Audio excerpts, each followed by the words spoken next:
So this is McFinn Lovere. First symptoms started in 2005, and you were diagnosed with ALS in January of 2006. Is that right? That's correct. Perfect. Okay, so tell us just a little bit. You were born in the early 50s.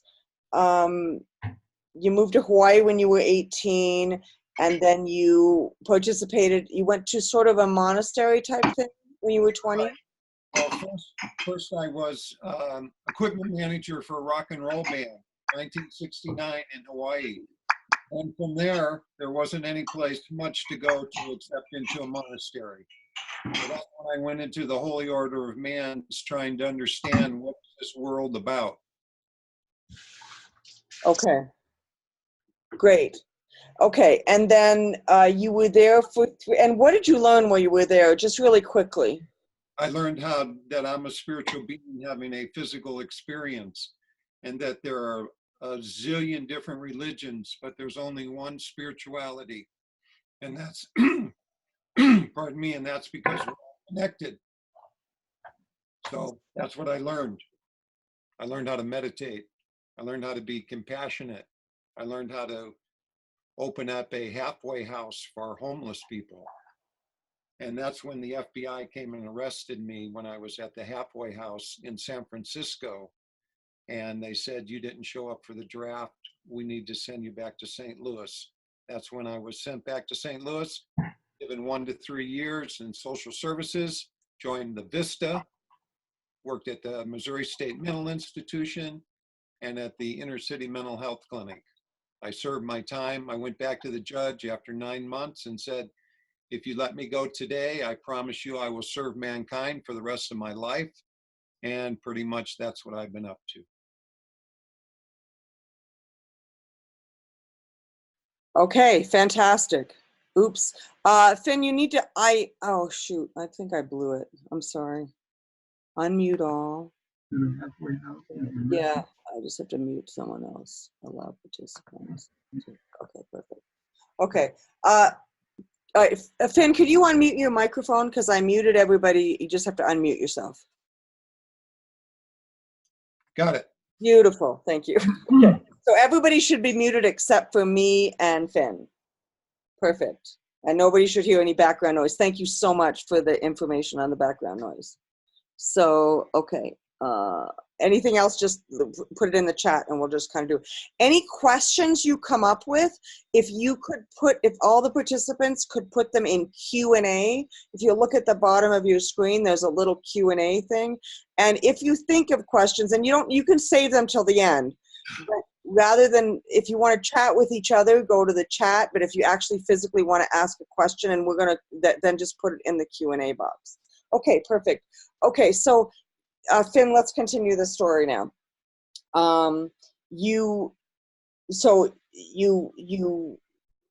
They hauled you back because you were avoiding the draft, and you ended up working at the Missouri State Mental Institution. Okay. Inner City Mental Health Clinic. Perfect. And then what happened after that? After that, I moved back to Hawaii, and I got married to the only person who understood what I was really up to in life. And I spent 25 years with that person. And after 25 years, we had a very, I don't know how to say divorce nicely, but a very nice divorce. We're still good friends. And so that 25 years took me into my business career and into hospice. And I retired after I got a divorce, actually. Okay, so you spent 25 years as a manager of a large medical center. That was during your marriage, is that correct? That's correct. Fremont Medical Plaza in Yuba City, California. Okay, cool. All right. And then you retired in 2000 at the age of 50. Yes. And then you got divorced in 2000 also.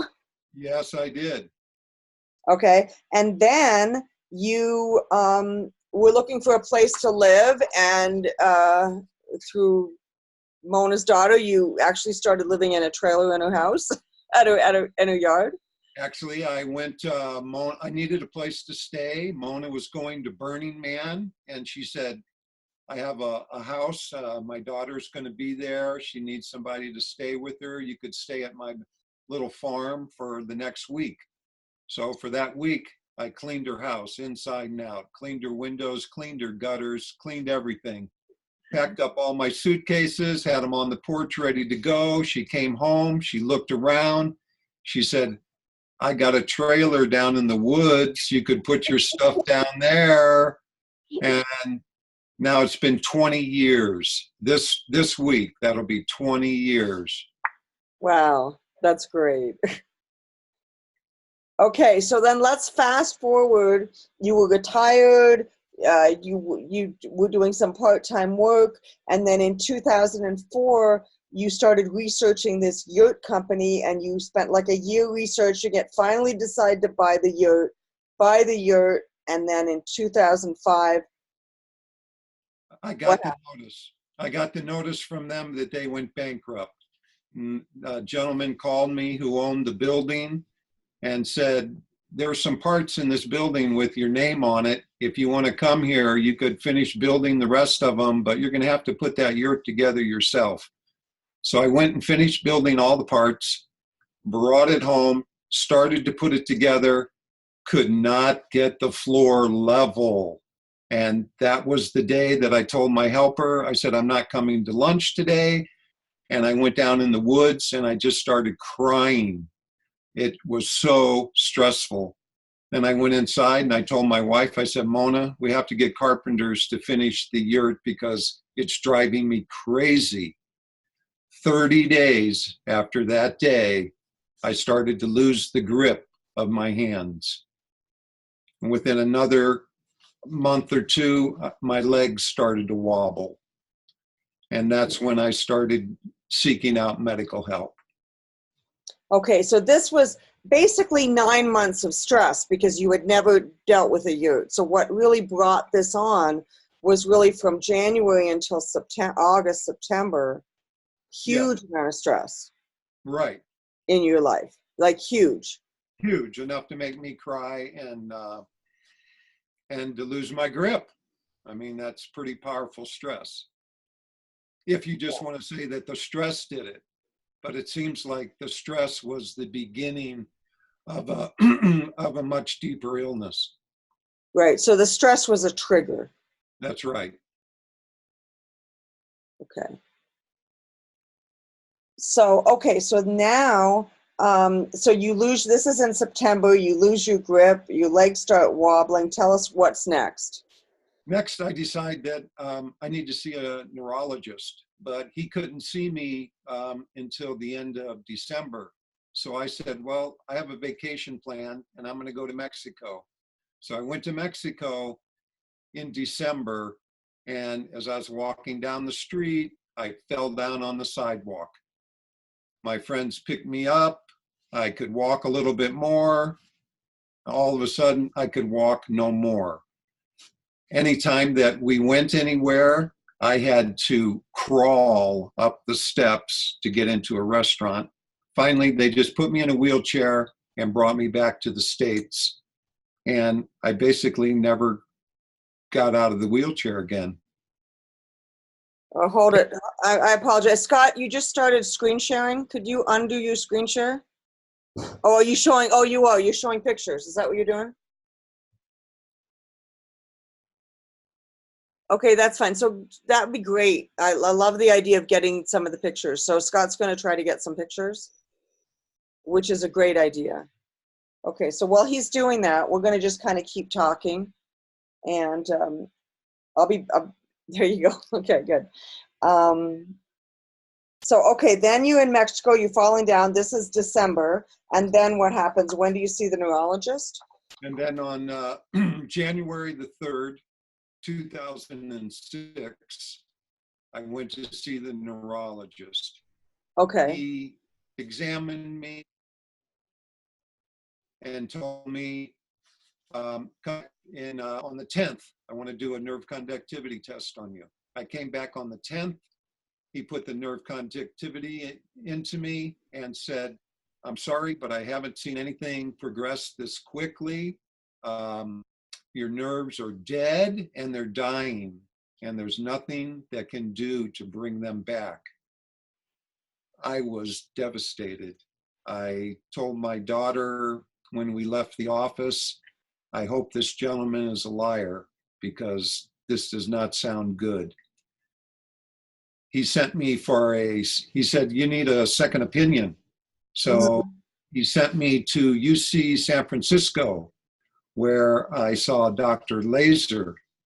Dr. Laser said, I believe that you have motor neuron disease, and as far as ALS, you have two things that aren't happening right now. You can swallow and your tongue isn't twitching. So therefore, I'll just say right now you have motor neuron disease. I would like for you to go next door to the Norris Center and talk to them about having a feeding tube installed now while you're still healthy, so it'll heal. And when he told me that, I looked at him and said, no, and was very disappointed that that's all that they could come up with. So I came back home, and the next thing I knew, I was at my medical doctor's. So I had two neurologists, weren't being very helpful. I went to my medical doctor, and he looked at my report and said, I can give you antidepressants, sleeping pills, and pain pills. And I got my prescription, came home, I took them one day, and then I called him up and I said, listen, I don't want to take these. I have cannabis oil and I smoke marijuana, and both of those seem to help me a lot more than I think your pills will. So no pharmaceutical pills, just the marijuana and the cannabis oil. The last thing the doctor wanted to talk to me about was hospice.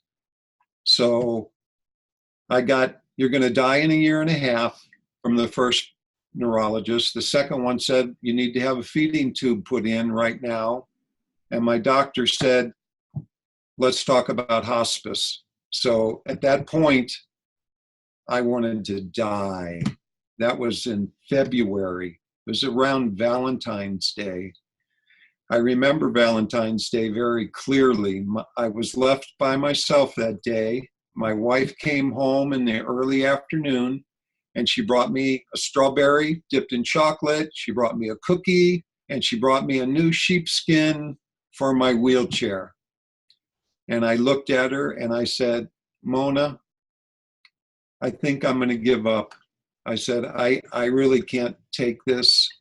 I want to die.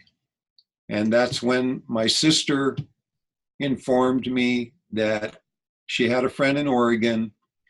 I could sign a lease for a house there, and I could get assisted suicide pills, but it would only be when you had 6 months left.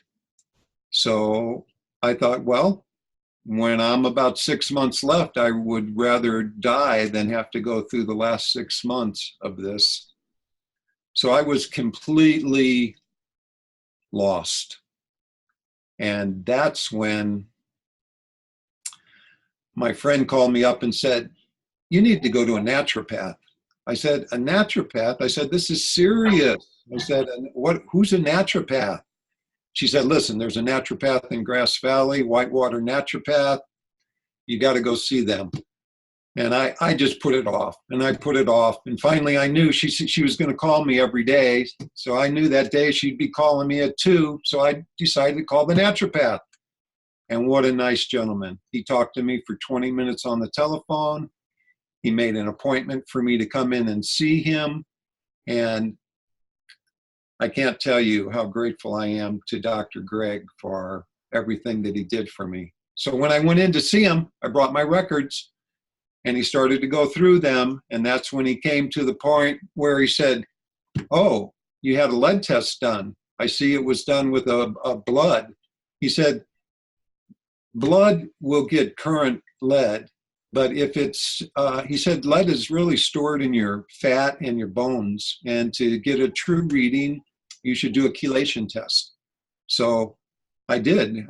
Well, he said, take these chelation pills, take one and see how it affects you. And if it doesn't affect you adversely, then I want you to take 6 of them. And then I want you to pee into this jug for like 6 hours. We're going to send this off. They sent it off, and it came back that 5 is normal for a person, and my lead level was at 49. So then he went down 2 more paragraphs, and he said, well, look, let's look at your B12. He said, your B12 is 229, and the chart goes to 1100. So if you're at 229, that means that you're basically out of B12. And 1 paragraph below that, it says anybody under 300 could have some type of neurological damage, under 350, excuse me. So I went back, so I thanked him and went back to my normal doctor, and I said, Doc, I have new results for lead test. And I showed it to him, and he said, I don't know the company who did this test. I don't know the procedure that they use doing the test. So I cannot comment on these figures here in front of me. So just to clear, your regular medical doctor said your lead levels were fine by testing your blood. Then you got your urine challenge test, and that showed a very, very high lead level, which toxic is 5, I think you said, and you had 49? Yes, 5 is normal. 5 is normal. For a person to have that amount. Mine, okay. And a lead test is actually releasing how much lead does this chelation test release. So it releases different amounts of lead at different times.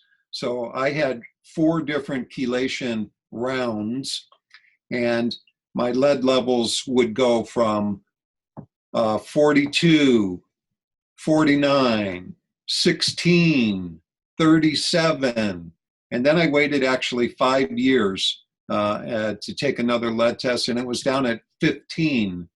So I realized that I was not getting the lead from my well or from my surroundings. I really believe I got the lead as a child in St. Louis, Missouri. I had a very hard time in school trying to read, write, and do arithmetic. So that was my lead test and my B12 test. And so I started chelation therapy. And chelation therapy is 9 days. You build yourself up with all the minerals and supplements that are prescribed. And then for 5 days, you take that chelation and you strip every mineral out of your body. So I did it, and some people, there's 2 ways you can do chelation. It's either an IV, which they say will release the lead really quickly, or you can do the Captamir capsules, and it'll release, and you can do it at home, and it'll be a more slow release. So that's what I did. I know other people who did the IV, and they, not everybody, but some of them became very ill because it let the lead out so quickly. So I went for my chelation tests, and during that time, I went from the medical doctor to the naturopath to the physical therapy. And physical therapy is, well, I have to jump back a little bit. I have a quick question too before you do that. Like, so you went to see the naturopath early March, right? Yes. And then when did you start the chelation? No, the naturopath came in. No, you're right. Early March, I went to the naturopath. Right, and then when did you start the chelation treatments? Within 2 weeks. Okay, and then the other thing I wanted to point out with our experience with ALS, because we've had a lot of experience with, a lot of people have shared their experiences. In general, people with ALS from observation seem to do better with the oral chelation versus the IV, because with ALS, it's just better to release the toxins more slowly. It seems that's just what the feedback that we've been getting from people who have done different types of chelation, that generally the oral seems to work better. So, okay, you can continue your story now. Okay, yeah, it did work better for me. The next thing that came up, I should say, was a Filipino healer. My friends told me there's a healer in town. He's from the Philippines. And a lot of people from Grass Valley, Nevada City signed up to see this gentleman. So they wheeled me in my wheelchair. The gentleman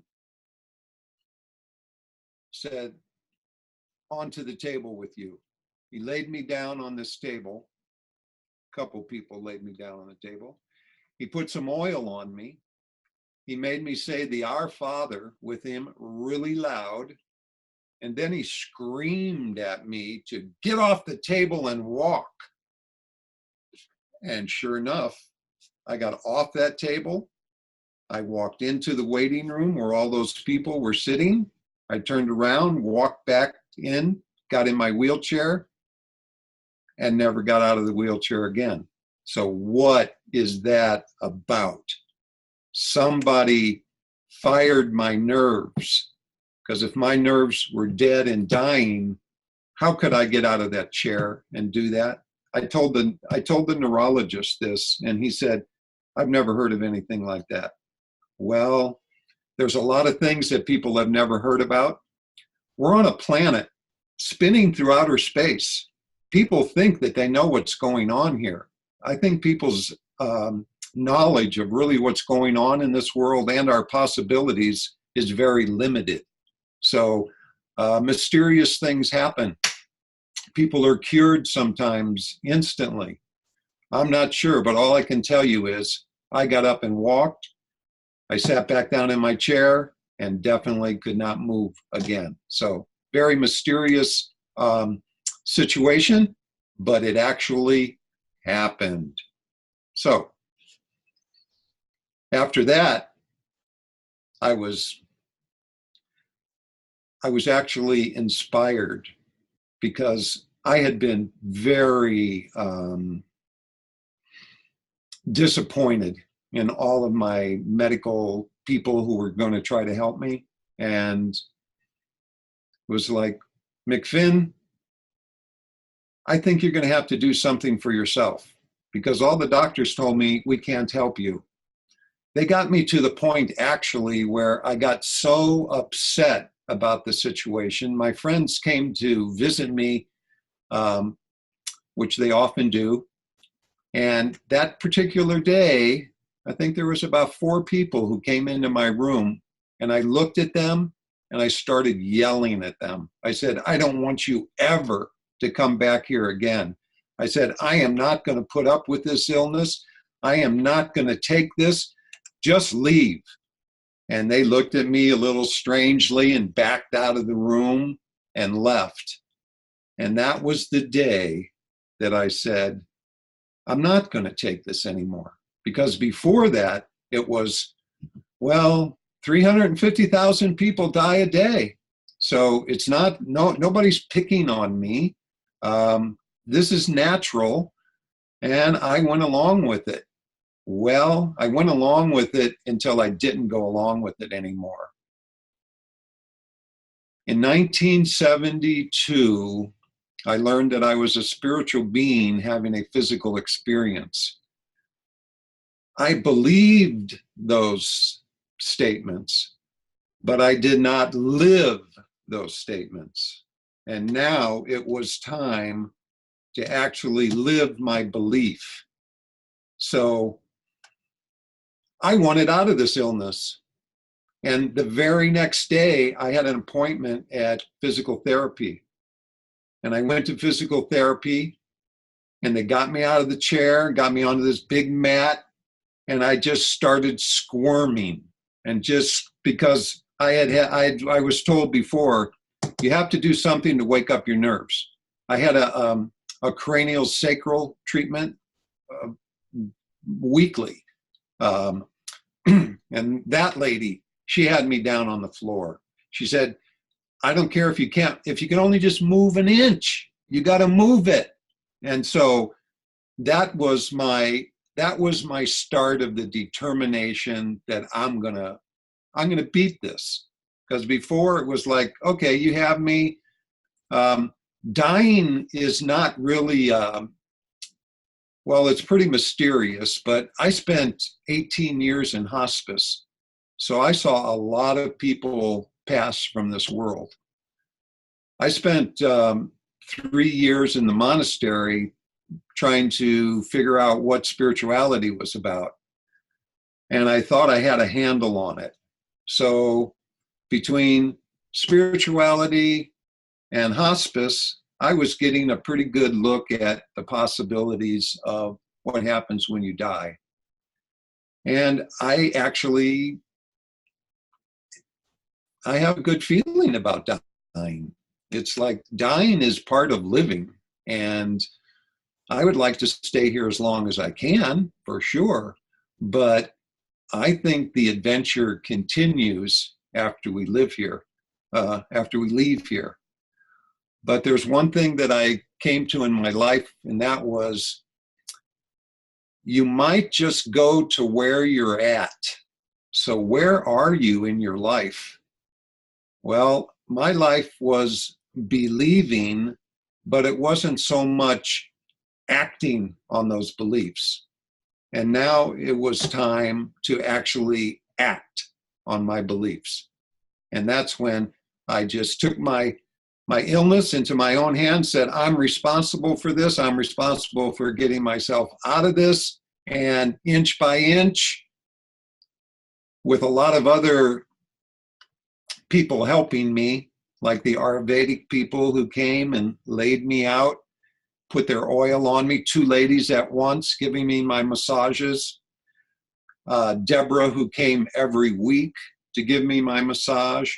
The cranial sacral lady who came, and she had a ball, a big rubber ball that was inflated, and she would take half of the air out of it and get me up and lay me over that ball and try to move me back and forth, just trying to touch my nerves. Something worked. It wasn't for a while, but something started to bring my nerves back. In fact, I remember it was July, I believe, when my arm started to move again. The last time my arm moved, I was in the living room talking to some people, and I said, hey, I got a really cool trick.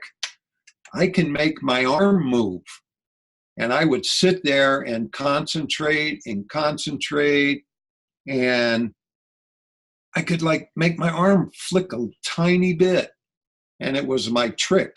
It was like, hey, my mind, look what I can do with my mind.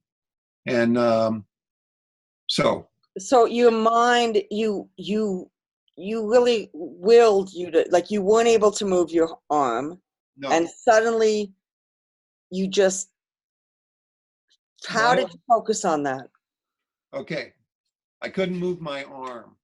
The people, when I told them that I had this trick, it was because this was the last time that my arm really ever moved. It wasn't when I got healed. This is when I was losing everything. So I guess my mind, my mind triggered a nerve that made my arm twitch. But then it stopped and it never moved again. And I was totally paralyzed and accepting it until I did not accept it. Okay, so I just want to go through timeline. You started with the naturopath in March, and at this time, you were also seeing a physical therapist and massage therapist and cranial sacral therapist every week? Yes. Okay. By the way, who paid for those therapists? I paid for, it cost me $6,000 in payments before Medicare kicked in. Oh, and then after that, Medicare paid for them? Medicare paid for, Medicare did not pay for the cranial sacral, and they did not pay for my massages. So Okay. I paid the cash for those. Home health came and moved me around. One of the biggest things that I had was the best caretaker in the world. Okay, my wife, she did her best, but I was way too much for her to handle everything. So a gentleman named Brett came. And one of the things that Brett would do to me is tie me to him. He would pick me up, tie me to him, put my feet on top of his feet, and he would walk. And he made me get out of my wheelchair 5 times a day and would do this to me. So it's like these new little skeletons that you can strap to yourself and it'll make you walk. Well, he was doing that to me constantly. And it wasn't that I really wanted to do it. I wasn't really enthusiastic a lot about doing the exercises, about him pulling me out, about people moving my arms up and down, pushing my legs back and forth. I appreciate it. But at that time, sometimes I didn't have a good attitude. It was like I was mad. And it took it actually took some spiritual remembrance to say, McFinn, you're a spiritual being having a physical experience and you're going to be out of here soon. If you have a bad attitude and you leave here with a bad attitude, I don't think that's going to be a good place for you to go. So up your attitude. If you're going to die, let's die with a good attitude. And from hospice, that's where I could gain that good attitude. It's because I know people die. I know you can have a little morphine before you die. Actually, my friend who I helped in his last days, he had ALS.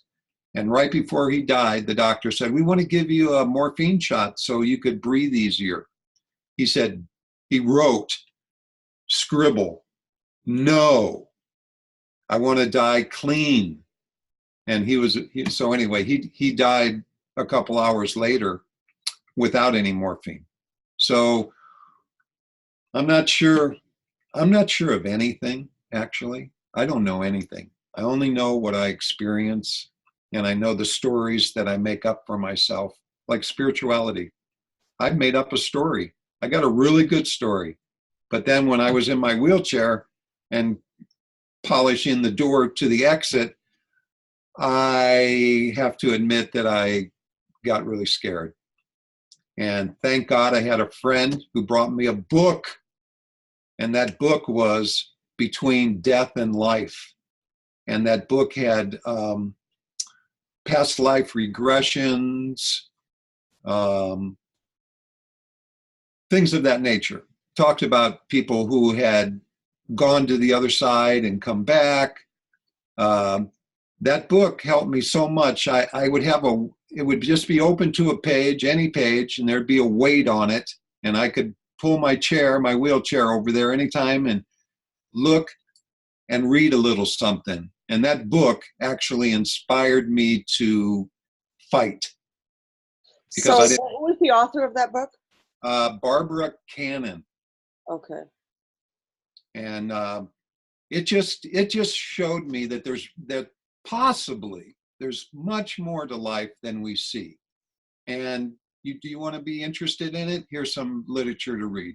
So I don't like to read, but that was questions and answers. And yeah, so could that be Dolores Cannon instead of Barbara Cannon?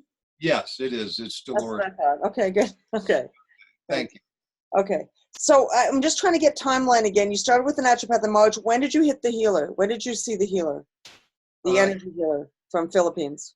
In June.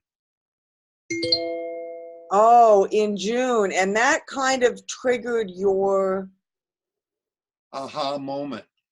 high moment. So it was really after you went to the energy healer Right, that you got inspired and said, I'm going to beat this. right. Because So my question is, do you think it was the changing of the mind, or do you think that the energy from the energy healer? two things happened. I think the neurologist who told me that my nerves were dead and dying and could never come back was one opinion. Another neurologist that I talked to said, if your nerves are dead and dying, maybe we could stop it there and we could have your nerves regrow. If you had any nerves left, you could regrow nerves. So I think that the energy healer, I'm energy. I mean, I'm not a scientist, but they tell us that we're a vibrating mass of energy. I believe that I got an energy charge that connected some nerve that let me get up and walk. So that just told me, hey, the doctors might be wrong. There's hope for you, but there's no hope unless you give it to yourself, because nobody else gave you hope except for the naturopath. So therefore, that's when I really realized this is in my court, and nobody's going to walk me through it. Well, they'll walk me through it, but nobody's going to make it happen but me. You just went to mute. I can't hear you. Yeah. So your attitude adjustment was right after the energy healer also, or did the attitude adjustment come later or before? The attitude adjustment came after that. And it was, okay. Yeah, it was because that gave me a spark that said, hey, there's something going on here. Okay, so the attitude adjustment after, but right after or a few weeks after? Like, oh, no, it must be more than a month. More than a month. Okay, and then when did you run into life between lives, or whatever that book was? Between life and death and life. You know, I can't remember the exact month, but all I can say is that I didn't get into it right away. But one day I did open it up, and it inspired me so much that I continued with it. It was like my little comforter, because nobody else was comforting me except for my wife. I have to tell you, when you have people feed you, clothe you, put you on the toilet, wipe your bottom, you really get to know, well, let's put it this way. I did not have professional caretakers. I had people who were my friends taking care of me. That's dangerous. Two people tried to take me out of my wheelchair and lower me to the floor so I could squirm. They bent my arms in the wrong direction, and I'm like screaming, let me go, let me go. And thank God they didn't drop me, but they got me to the floor immediately. But I really realized that you could get very hurt.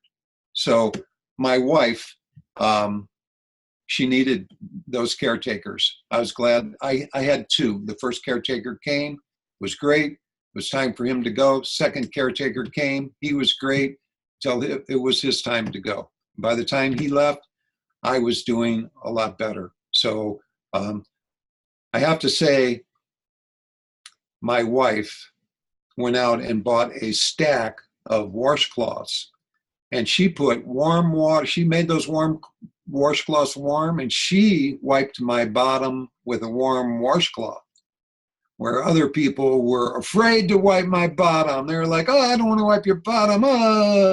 So anyway, you learn that it's not just you who has the disease.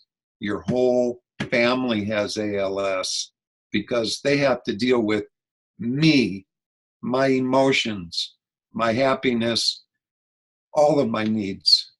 They can't really leave me. They want me to go with them. So I had a van with our ramps, and they'd ramp me up into that van and take me everywhere.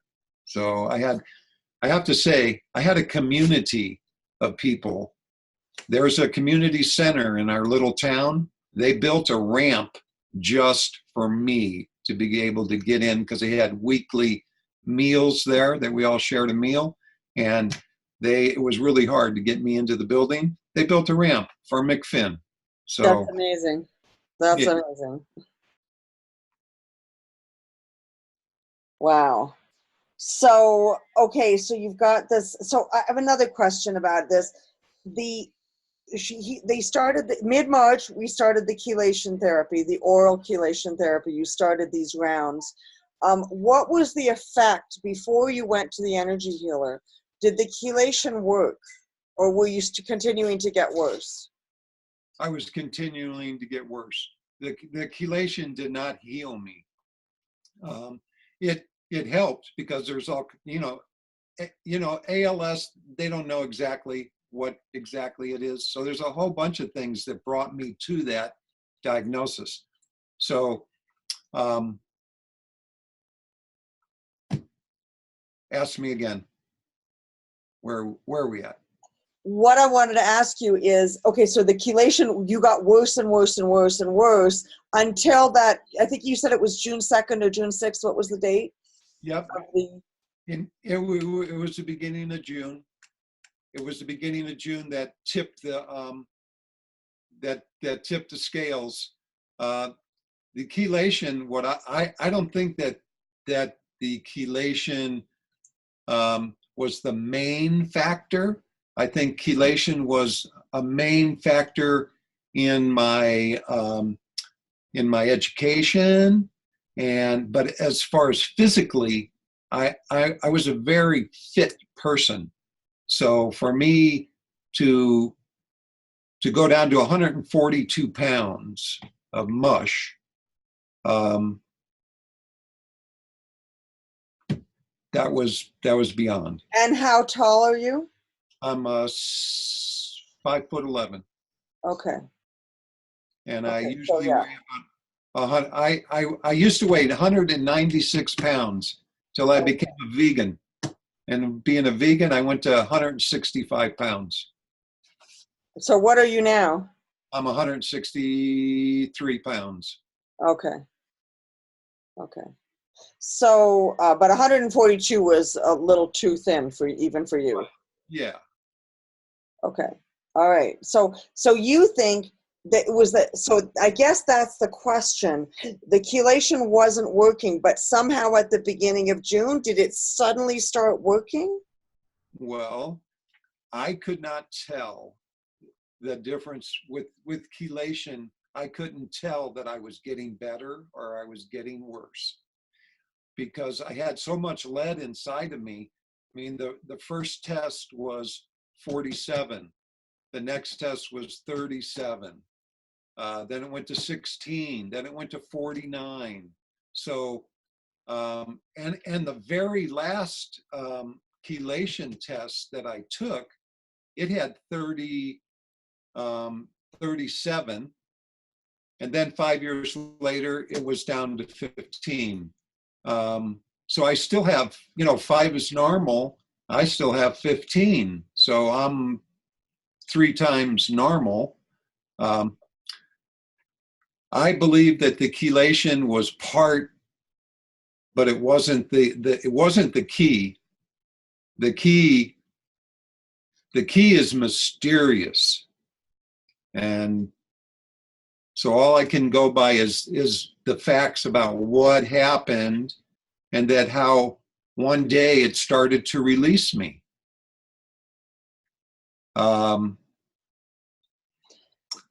Did you feel at some point that you would, if you chose, you kind of, after that energy healer kind of gave you a shake, it sounds like it really gave you a shake, you realized that your thoughts, it was up to you. Right. So at that point, do you feel like had you decided to continue to be angry, you would have just kind of continued to go downhill? I did not continue to be angry. I changed my attitude, and I think going downhill stopped the moment that I told the people to leave and don't come back and see me. Because before that, I had a mental block that I accepted the illness. Accepting your illness doesn't inspire you to change it. It wasn't until I was inspired when the gentleman helped me to walk for, maybe I was on my feet for a minute. That was enough to tell me that there's something else going on here and you better deal with this. You just got a sign, because that was the only sign that I got during my illness that you could turn this thing around. So from that sign, I took it, and well, not immediately. Nothing, this is 13 years ago. So I'm a little, I haven't looked at all of these records for 13 years. So to bring all these together for this conference, it really rattled my memory. And I'm extremely proud of myself. And I'm really happy that I can be sitting here today, moving my hands and telling you folks this story, because the doctors are good for what they're good for, but I really had to leave the typical medical world because my medical doctor said, we don't do chelation. I'm like, really?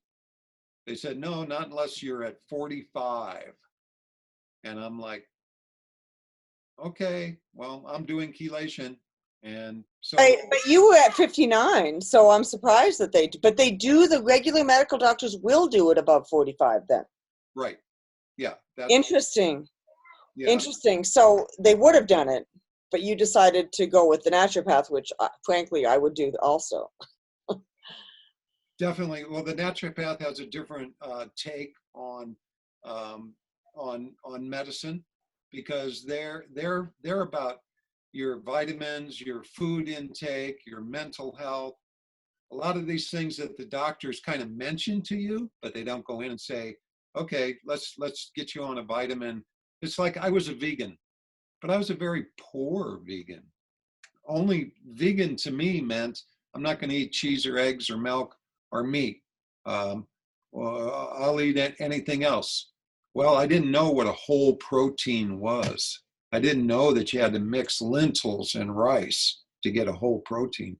I was just eating nuts, salads, bread, pasta, not really thinking about my diet. Well, my diet now is, I was going to say it's perfect, but it's not perfect. But I tell you what, I try to eat chocolate every morning. I make my own chocolate. Chocolate is a superfood. It's really good for you. So I make my own and I eat it every morning. I don't drink coffee. I don't drink tea. No caffeine except for chocolate. So I have an excellent diet now.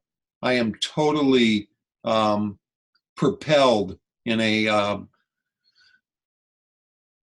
a physical way. My diet, my frame of thinking, everything has changed from my illness, and now I know how important my thoughts are, my food, and it's still a challenge, but I meet it every day.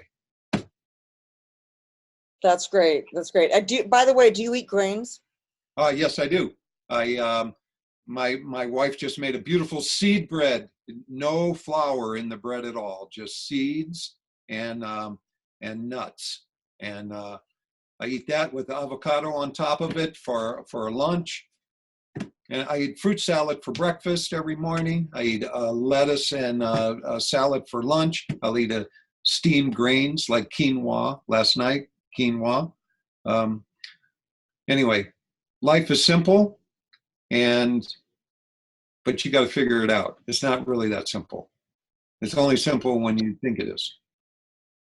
Yeah, It's interesting about your Between Death and Life book, because when I get really discouraged, I watch NDEs, which are near-death experiences, and I find comfort with that. That's I what, truly do, because then it reminds you, why are you on the planet? right? And what do you want to do with your time that you have left? Exactly. So that book is the book that took me through my illness, and so I bought several copies and I give them away. It's like people need people who have done strange things, and bring them to the crowd and say, hey, try this out. So one of the best things about my illness was I found comfort in marijuana. Marijuana was the only drug. I mean, once in a while I would take a muscle relaxer or something of that nature, but basically cannabis oil and smoking marijuana was my comfort. And my friend came though, and he told me, he said, you know, you're wheezing from smoking all that pot. And I said, yeah, you're right. He said, you need a vaporizer. And so I got a volcano vaporizer. My wife would push me up out of the bed at night, and I would drop my toe onto a power strip and turn on a button that would turn on the vaporizer, that I had a tube instead of a bag hooked to it, and I'd bite it with my mouth, and I'd inhale it, then I'd spit the tube out, and my wife would lower me back into the bed. So I thought that was a lot of complication. So after I got fixed, I decided I needed to invent something that would help people smoke and be healthy, because there's no amount of smoke that's healthy. So this is called the McFinn Original. It has organic cotton. First, it has activated virgin coconut carbon. Then it goes down into a water chamber. Then it comes up through this organic cotton, and then it comes to you. This is the only pipe in the world that has a science report done on it. I have a pesticide report and a smoke report, and it is amazing. So there's the McFinn Original. I smoke it every day, and I don't wheeze and I don't cough. And when people smoke this, the first thing 95% people say, that is so smooth. So when you see this, then you see what it's actually taking out. So there's your cotton, and there's your carbon. And you can see the grease and grime. So those are the things that are not inside of you. So this was my invention because of my illness. I went to the factory and I showed this to the gentleman. I said, I have people who can't smoke, and I have this invention. Can you help me connect this to something? And he said, yeah, come into my factory. And I went into his factory. I found all the parts within 6 months that I needed. This was born in 6 months from the day I started. And all I can say, it's 8 years later, and my wife and I receive royalties every month for this pipe. So if you're going to smoke, you better smoke healthily. Yeah, so you're going to bring that to the conference with you, right?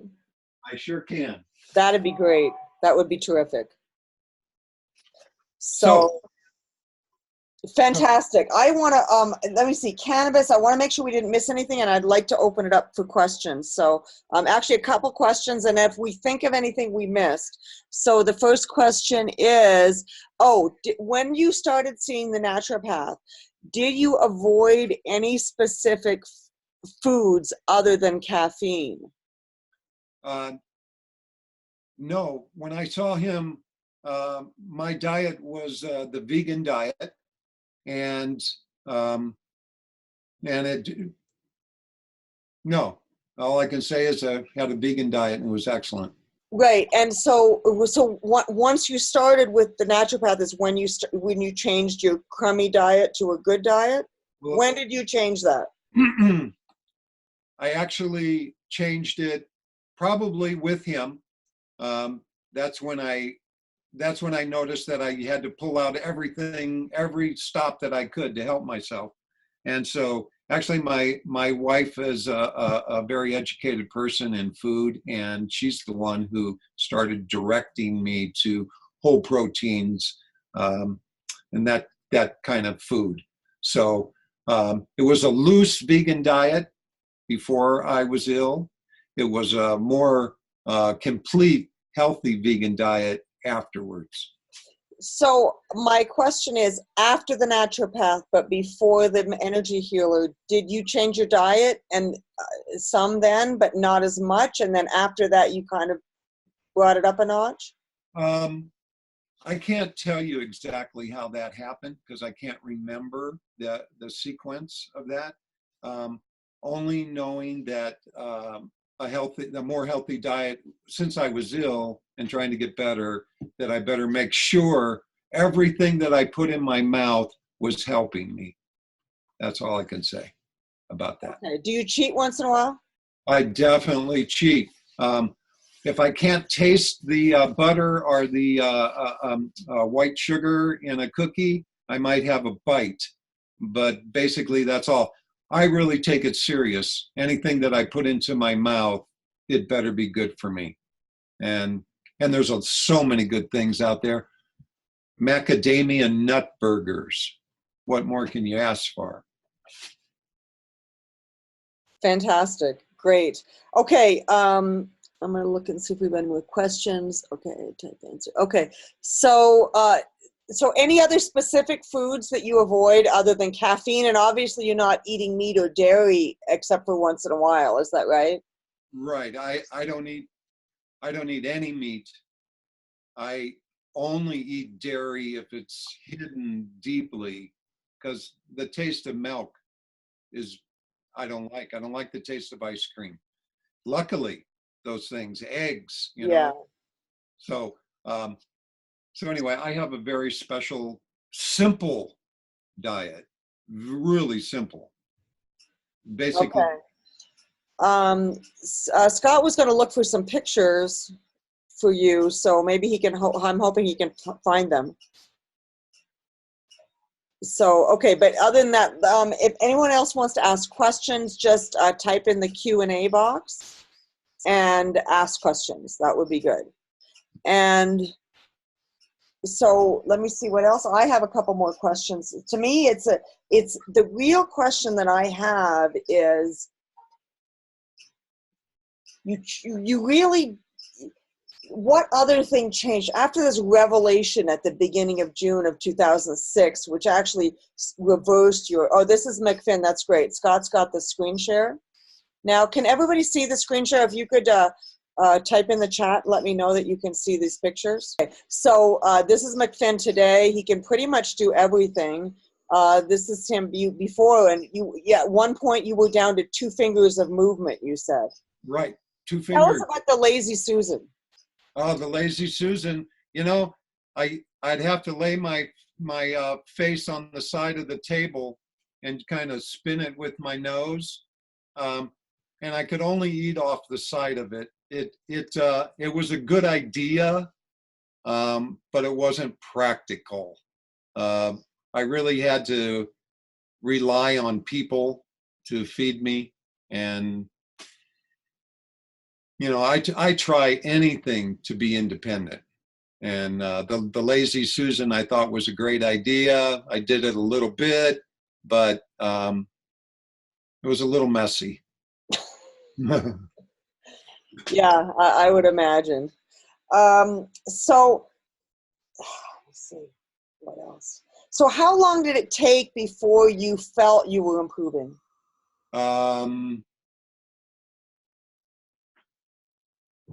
Like, could you feel it from that day, or did it take a few weeks or a couple months? From what day? or you From the mentioned. day that your revelation day at the beginning of June, where you said, I'm going to do everything and anything I can to heal, because that healer had inspired you and you realized that you actually had more control over this than you thought you did. Right. And it was, I can't remember exactly what time it was that I felt I'll tell you what happened first was the first thing to move was my arm when I came back. And that was probably a month after the healer. Right. And you moved your arm how exactly?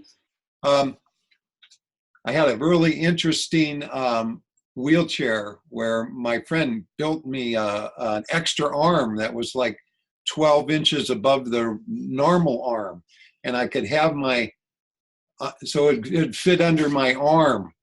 And so I could move sideways, my arm up, before I could move my hand. That's how I would drop it onto the computer key like that. And so that's that part. Anyway, my arm slowly started to activate itself, and everything was slow. Nothing just came back. It was millimeter by millimeter. There wasn't a day that I just opened my arm up, or a day that I got out of my wheelchair and said, forget it. And I have to say that I kept falling. Once I got out of my wheelchair and started walking again, I started falling and falling to the point where I basically hurt myself the most from falling, thinking that I could walk, and then hitting a bump and boom, down on the ground I go. Okay, that makes sense. It's okay. Getting a lot of phone calls. Popular guy. Okay, so you were following. So did you use your brain though too? You mentioned there was with this arm thing. It wasn't just the shoulder thing. It was also a brain thing. Right. It was my brain working, trying to communicate with my arm. I just got to tell these people, I'm sorry, I'm on a call. I can't answer the telephone. Thank you. There you go. So, yeah. Okay, so you really made a brain effort. Now, the other thing you mentioned is meditation. You said that this is something that you've done since you were 20. Right. Did you stop doing it for a while and start again? I sure did. I stopped meditating. I stopped meditating until I needed it. It was like, I have a really simple life. And so let me just back up a minute. My life is simple, but it's really busy. So as far as meditation to me was something that I learned when I was young, but I didn't really know it.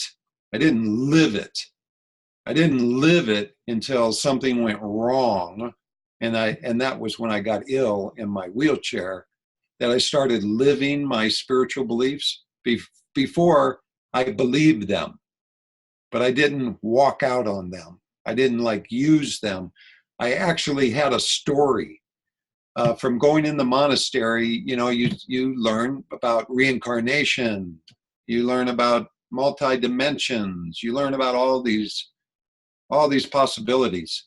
Well, I didn't use I didn't really actively dwell into that world until I got ill. And then when I got ill, it was like, hey, you better bring out some of your past now. Okay, did you do it the minute you got ill, like in Mexico, before you were diagnosed, right after you were diagnosed, before the naturopath? When did you bring meditation back in your life? I brought meditation back in right after the healer healed me. That was the spark. I mean, he didn't heal me, but when he got me up to move, that was the first time that I thought that there was a chance that I could beat this. And that's when I put everything into motion. And that was stop feeling sorry for myself, start thinking positively, start doing exercises that I didn't really want. I became lazy in my wheelchair. It was like lazy. And it wasn't until I got inspired, said maybe you could get healed. And then it was full force. I want to do this. And I did it. Okay. Now, you also did, so you did, how many B12 shots did you take? Like once a week were you doing it? Once a week. Right. And until your levels got to be what?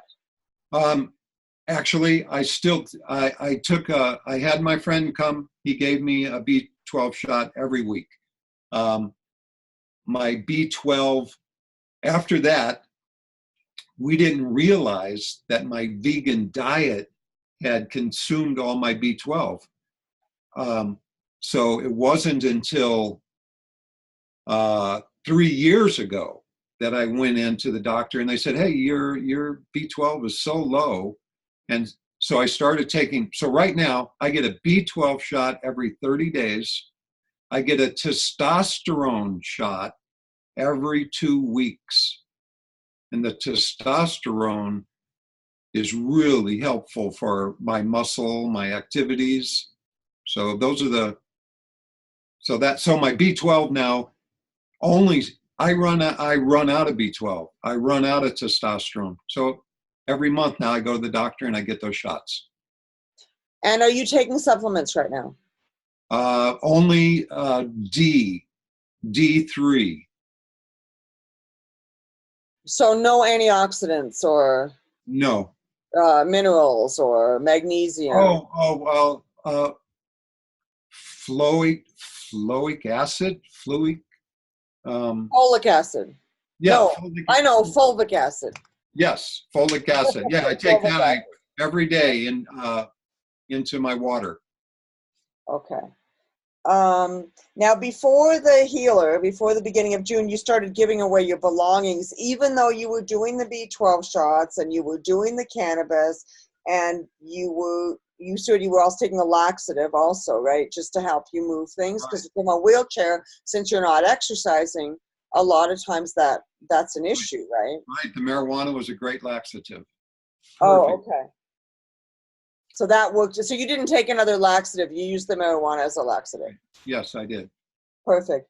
And you started giving away all of your things before this healer. Even though you were doing the naturopath, you had decided you were going to die. Right. It was, yeah. And so, in fact, there's nothing, I told my wife one day, maybe a year ago, I said, oh, that's picture up there. That's the only thing that I own in the house. And she said, oh, no. Remember, you gave that to me too. And I'm like, you gave it to her. Well, I gave it to her. I gave it to all my friends. I gave money away. I was like, I got to celebrate. And these are the dearest things I have in my life. And so for my friends, I just gave them, and they still have them. I'm glad. Wow. Okay. Now it says dental lab set up in the bathroom. What does that mean? That means that I had I couldn't go to the dentist, so I have a really good dentist. The dentist came with his assistant, set up a dental lab in my bathroom to make molds of my teeth to give me my new crowns and my partial. I mean, what more could I ask? Did you have silver fillings in your mouth before this happened? Before it happened, I did. But now, I actually had all of my teeth removed. And I have implants now. And okay. perfectly. So Okay, so you they did called me that. up. Rather than getting the metal removed, you decided to do implants. Right. They Okay, took and me, that was right after you started getting better? no. This was actually just recently in the last 3 years. Oh, okay. So when did you, so the mercury was still there? Yeah, it was. It And was. it's funny, it never occurred to your naturopath that, didn't your naturopath recommend that you got them removed? Um, you know, I'm going to say I had bridges, or actually, I had partials.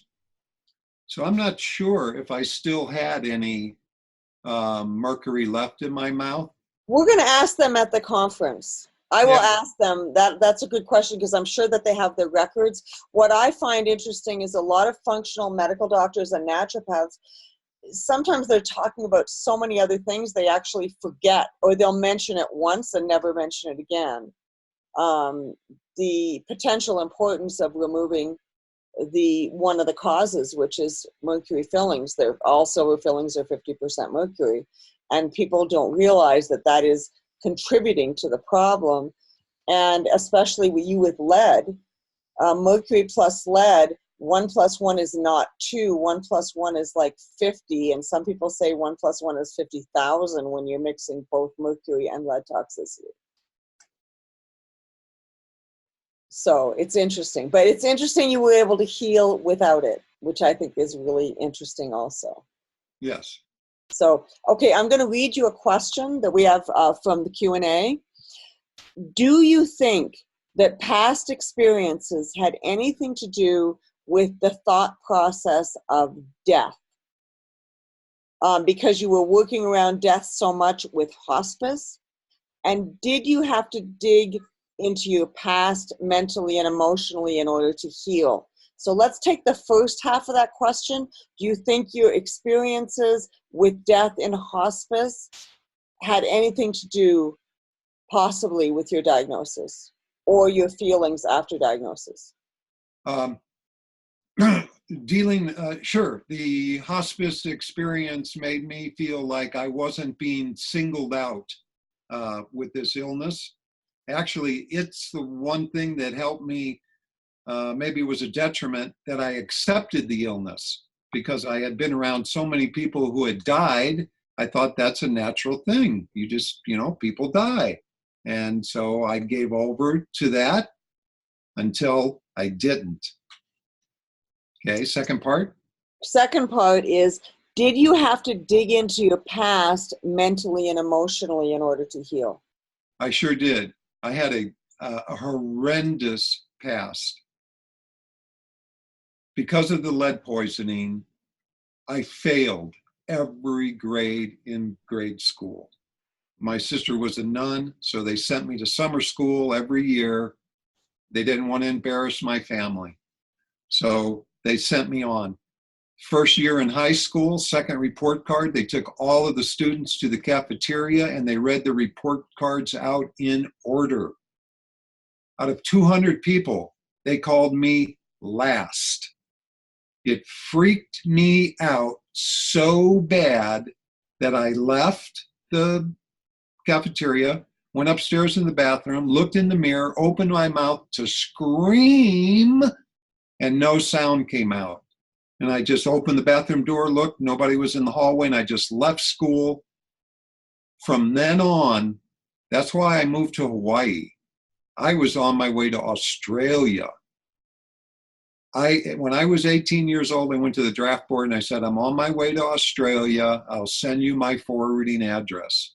I wanted to get away from society so bad. I felt so rejected that, thank God, I left St. Louis. I moved to Hawaii. I didn't need to go to Australia because nobody knew me in Hawaii and I could start a brand new life. So I had to go back and forgive myself for treating myself so badly over my education. I, I, so anyway, I call it alchemy. You want to change your life? Go back and look at your past and try to understand it and forgive yourself for what went on. And that's part of my meditation, that I did go back. I did forgive myself. I said, people, forget about what people think about you. You're a spiritual being having a physical experience. Maybe they don't even think that, so you're pretty smart. Anyway, that's something that I really had to go back and deal with. You did that after you were diagnosed or before? No, I did it after I was diagnosed. I went through my whole life seeing where are my aches and pains, because I had plenty of time to do it. So anyway, because I knew about changing your future by going back and realizing what happened to you in the past. Because the past, to me, is a culmination of who I am this moment and going forward. And so if I have a bad viewpoint of myself in the past, it's not healthy. Right.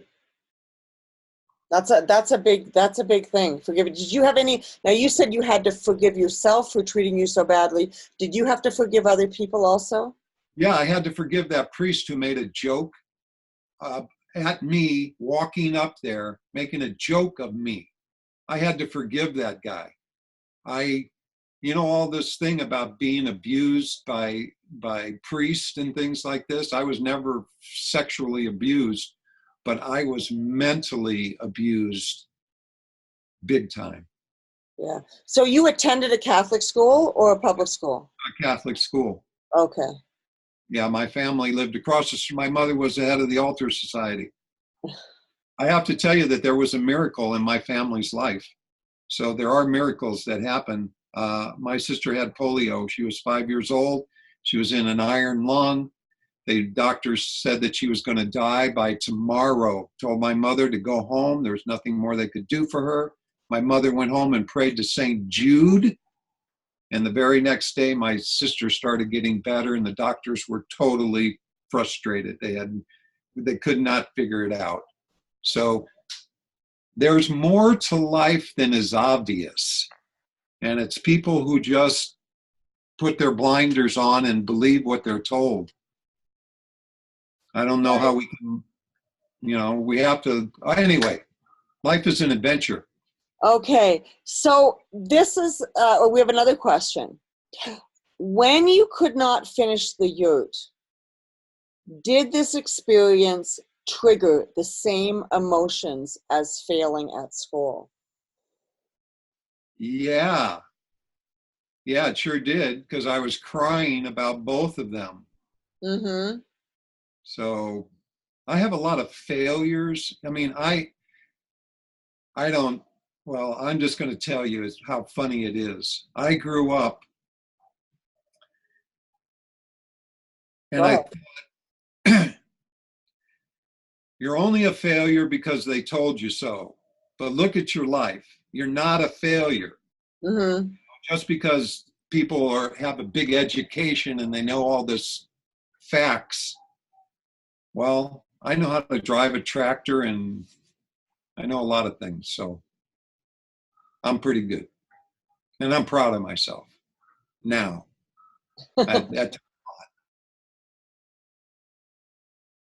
Wow. Okay. So, all right. So that passed. So you had to forgive. Were there other people in your lives you had to forgive also? I mean, how do you deal with this? Because people do dumb things, and we ourselves do dumb things. And so, do you just was there any other stuff that you in the past that you really had to get over? I had to get over thanking my parents. I was lead poisoning can make you into a juvenile delinquent. I was a juvenile delinquent. I got in so much trouble as a child, and my parents loved me all the way through it till the day that I told them I'm leaving home. I don't know if I'm ever coming back. In fact, I only came back to St. Louis maybe 8 times in my life. I Wow. never, it was such a foreign, I wanted nothing to do with it. Only my family was I concerned about. Uh-huh. Wow, that's amazing. That's really, it's incredible. Phew. Let me see, community support. I'm just looking at the things that we talked about, and you said being hugged was a big help. Being what? Kisses and hugs. You've got that Yeah. written down. Yeah, that's my sex life. Your So that sex life? helps. Yeah, your sex But life. when you were ill, what happened to that? That was hugs and kisses. That's Okay. what happened to that. That's what that was. That little note there that was my sex life. Those nice tender kisses, nice hugs. That was it. Fantastic. So how much do you meditate today? Almost every night at about 3 o'clock in the morning. I get up at 3 o'clock each night, pretty much constantly. And I meditate from 3 till 4 o'clock, and pretty constantly, pretty much every day. 3 to And do 4. you go back to sleep at 4 o'clock, or you're up for the day? No, no, I'm up. I might lay down, but I don't go to sleep. Like this morning, I've been up since 3 o'clock. Wow, and when do you go to bed? 10. So you only get 5 hours of sleep a night. Only 5 hours. I've had a real sleeping problem, and I in fact went and got sleeping pills for it, and I took the sleeping pills a couple of times and said, forget it. I said, there must be some reason. I mean, I'm very vibrant and alive with 4 or 5 hours of sleep. So I'm not sure exactly what's going on with that, but I can tell you that 3 o'clock in the morning, 4 o'clock, wonderful. It is. It's a great time of the day. I go outside and look at the stars, and I wave, say hello to everybody in the universe. I mean, this is a magnificent planet in a big universe, and we're magnificent beings. But for some reason, they don't teach us that. So I had to learn that on my own, that I am a magnificent being. And that happened through spirituality and trauma. Because one of the big things I learned, I'm a doer. I get up 6 o'clock in the morning, work till 6 o'clock at night, no problem. When I got ill,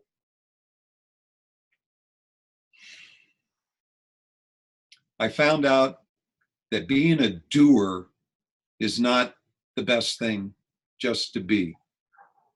When I got paralyzed, realized that I'm being, that beingness is valuable, that just being alive, there's value. I don't think people give value to that. They give value to what they can do. Once you can't do anything, does that mean that you aren't valuable? No. But I didn't realize that until I couldn't do anything. And that's when I found the value of just being. Like at night, when I meditate, it's so hard to empty my mind, but I try and just be, because the perfect universe is surrounding us, and we're keeping it out by our education and our attitudes. Right. Everything is perfect, but we have these shells on us, covering ourselves up. So I can't figure out where all these thoughts are coming from in the middle of the night when I'm trying to meditate, and I'm just thinking. It's like, stop. And I can only stop for a little bit, but it's the intention that you have behind your meditation. During the day, I have a lot of contemplation, because I have a beautiful park that I live in. I have beautiful places to go outside and just sit and enjoy. I'm a park maker. We have a big fire problem here. So I've taken lots of trees, lots of brush, my tractor, my chainsaws. I have a pretty nice park now.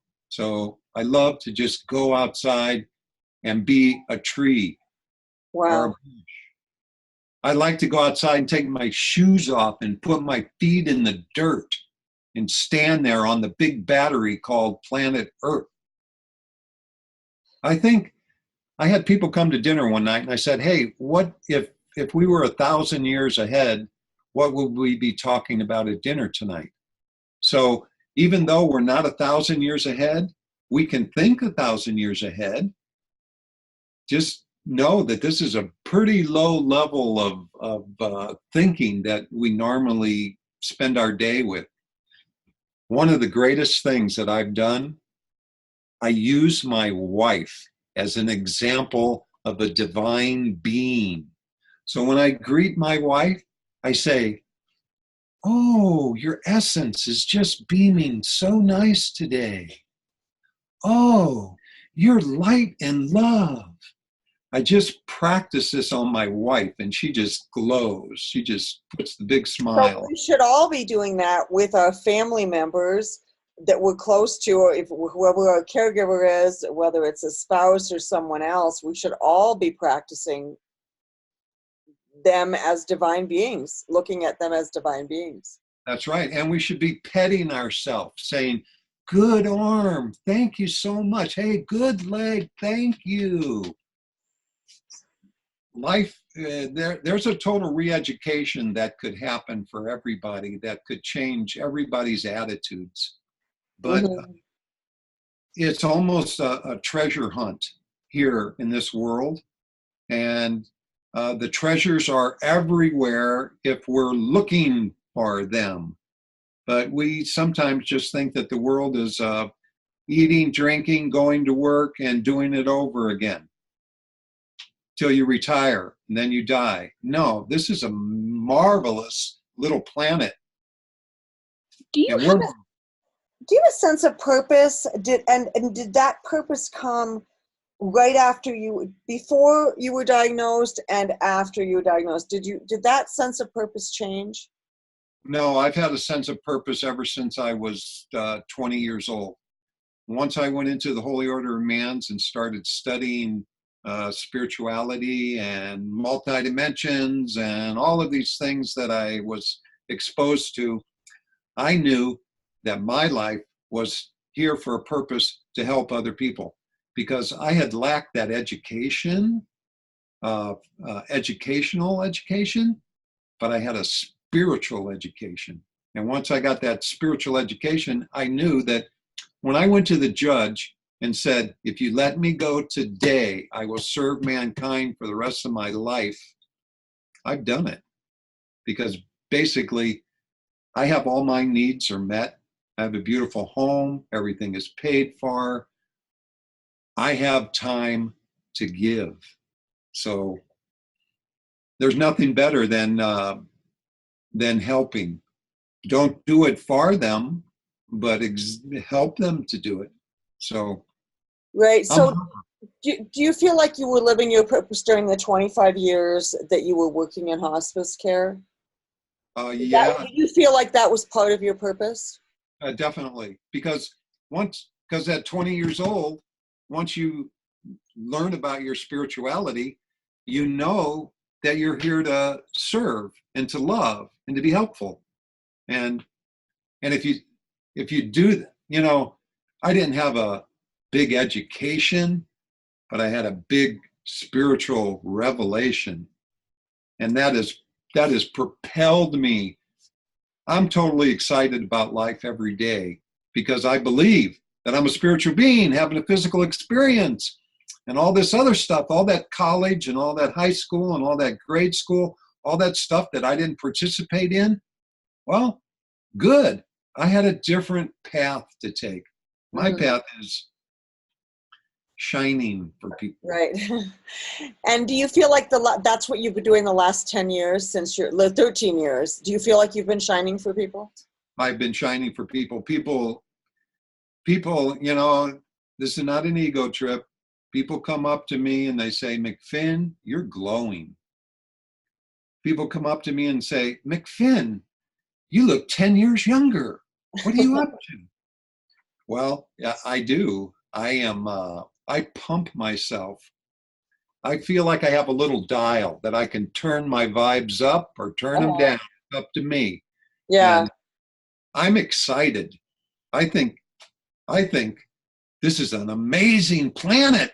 And then people have no idea what's really going on in the universe. They only know about what Channel 5 tells them on the news.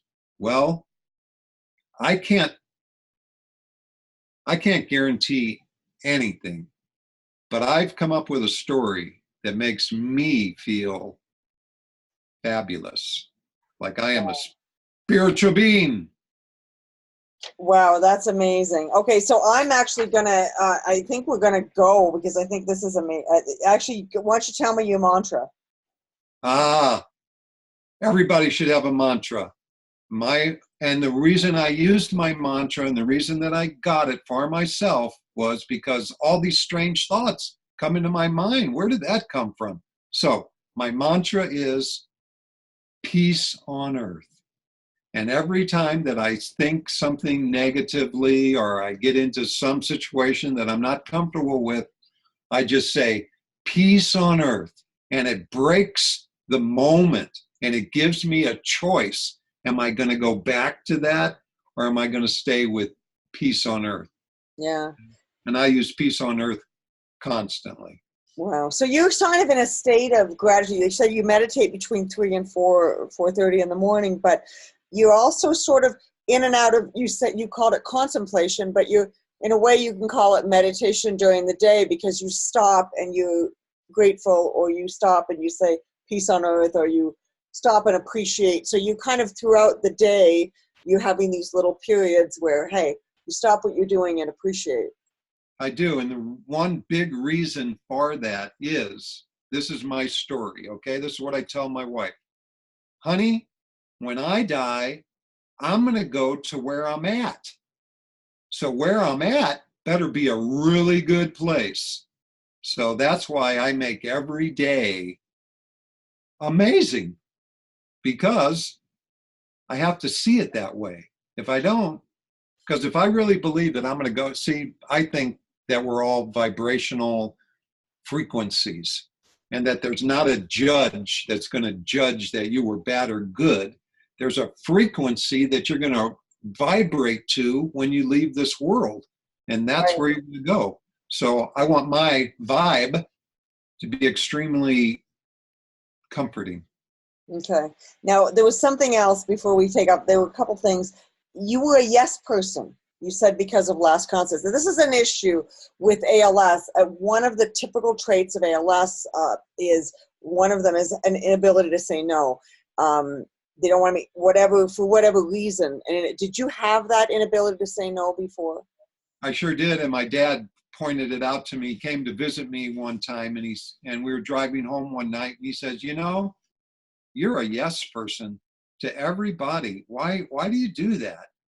And I had to think a little bit about it. And you know why I'm a yes person is because subconsciously I was a nobody in the educational world. And that affected me big time. So Now you can say no. yes, everybody, because saying no didn't sound right. It was easy. Yeah, I'll do that for you. Oh, yeah, I can do that. Oh, yeah, I can do that. And that's because I couldn't do a lot of things. So anyway, the day that I became a non-yes person was with my wife. One day, my wife asked me something and I said, "No, honey, I don't think that I want to do that." And she said, "Something's changed." I said, "Yeah, it has, honey." I said, "I think you love me and I love you.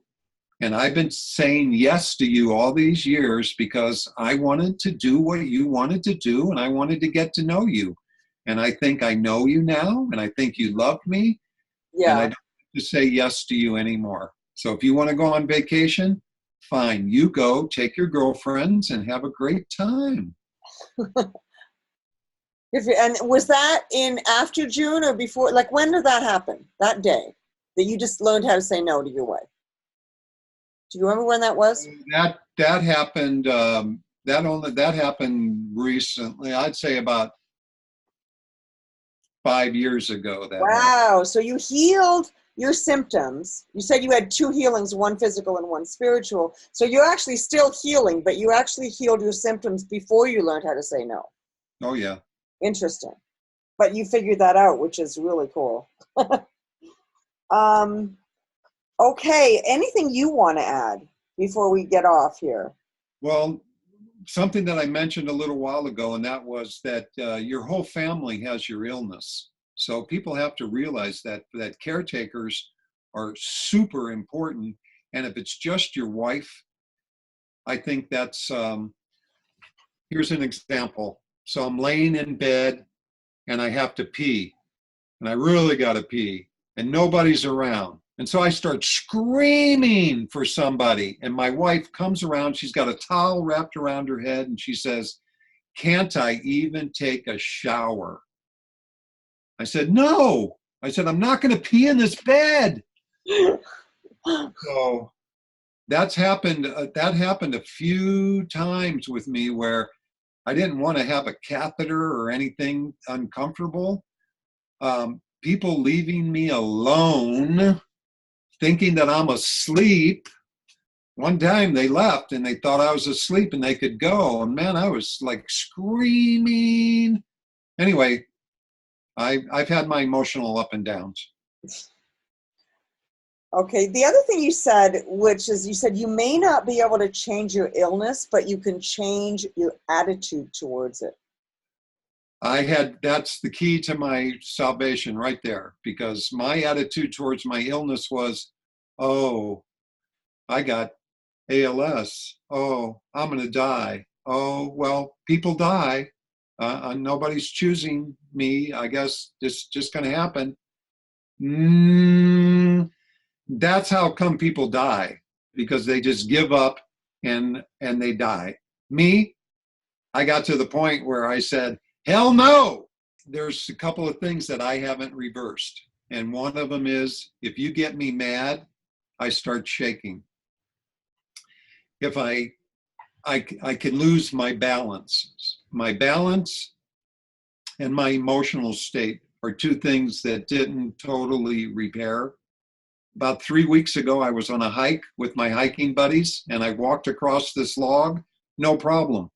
When I was coming back, I got halfway across the log, and I had to drop down on my knees and hug the log and wave for my hikers to come back and get me, because I was frozen. So those are my only 2 things: balance, and what else I just mentioned. What I think would block somebody from coming back is that their body their body is still malfunctioning, that they haven't healed it yet, because you don't want to blame the person ever. You're keeping this from happening. No, you can help it with your attitude, but not everybody has the will to have that strong attitude. So if it's still your body, if you've come a ways, like me, I fell down. I got out of my wheelchair and was walking pretty normally, but then I fell down again and had to go back into my wheelchair. So I wasn't fully healed all at once. It was definitely a gradual thing. So I think it's still physical. I don't think that people are mentally, once they started to heal, I hope that they have a really good attitude, but I don't think, okay, just for me, my insight is that they still have a physical problem, because if your nerves start to grow back from this, maybe not all of they don't grow back all the way. And so you're going to have to be thankful that they grew back this far and you have what you have. I mean, I believe anything's possible, because people have been literally going down here or stable for like 8 years, and then suddenly they get better. Or they'll get better and they'll get stuck and then they get better again. So to me, I think anything's possible. I think we all have different issues. I think I have my share of issues. I've got some dementia issues. I have some anger issues, you know, that kind of, we all have issues. Like every human being on the planet has issues, everybody. So I just think we have different issues. Right. different things to heal, but I believe anything's possible. So whether it's a blockage for something physical or a blockage, an emotional block that somehow, whatever, who knows? I have no idea. I'm just speculating. I think there's some issues with me that why my dementia is not completely healed as well. I've healed it up to a point and then I kind of got stuck. So it's really interesting. I find it interesting, but I wanted a little speculation. So thank you so much for that. Anything else? That I think we're done. It's been like 2 hours. I think we should. I think we should stop. We're at my limit, but we look forward to seeing you at the conference. I think that's the most important thing. We absolutely look forward to seeing you at the conference, and that's in October 18th to 20th of 2019. And I'm just excited to meet you in person because we've never met before. All right. Well, we'll be meeting on the 17th. Right. The 17th. That's right. We're meeting the day before. Absolutely. So we're going to meet the 17th. Yes. Okay. Well, I'm very proud that I could heal myself to the point, you know, when I say that I healed myself, I want to say I opened myself to healing. Mm-hmm. There's another power out there besides us that wants to come into us, and we need to accept it. I'm not a religious person, but I'm definitely a spiritual person, and there's all kinds of possibilities. So open up your mind and your heart, and ask and pray. I didn't mention this, but I had a huge prayer group praying for me the day that I got my spinal tap. And when I was changing my clothes into my gown, I felt all those prayers coming down on me. I felt I'm healed. I mean, this big emotion came over me. My Aunt Billy has a prayer group, and she put my name out to all of these people. And I'm telling you, pray, folks, pray for people. It works. Pray for yourself. This spinal tap was what year? 2006. Okay, so this was the spinal tap during the diagnosis. Yes, sure And was. you could feel the prayers. That's really cool. I could feel them. It was amazing. Wow, neat. So people, keep those prayers coming for all your friends. Okay, thank you so much for coming. Really appreciate it. All Fantastic. right. Thank you. All right, bye-bye. Bye-bye.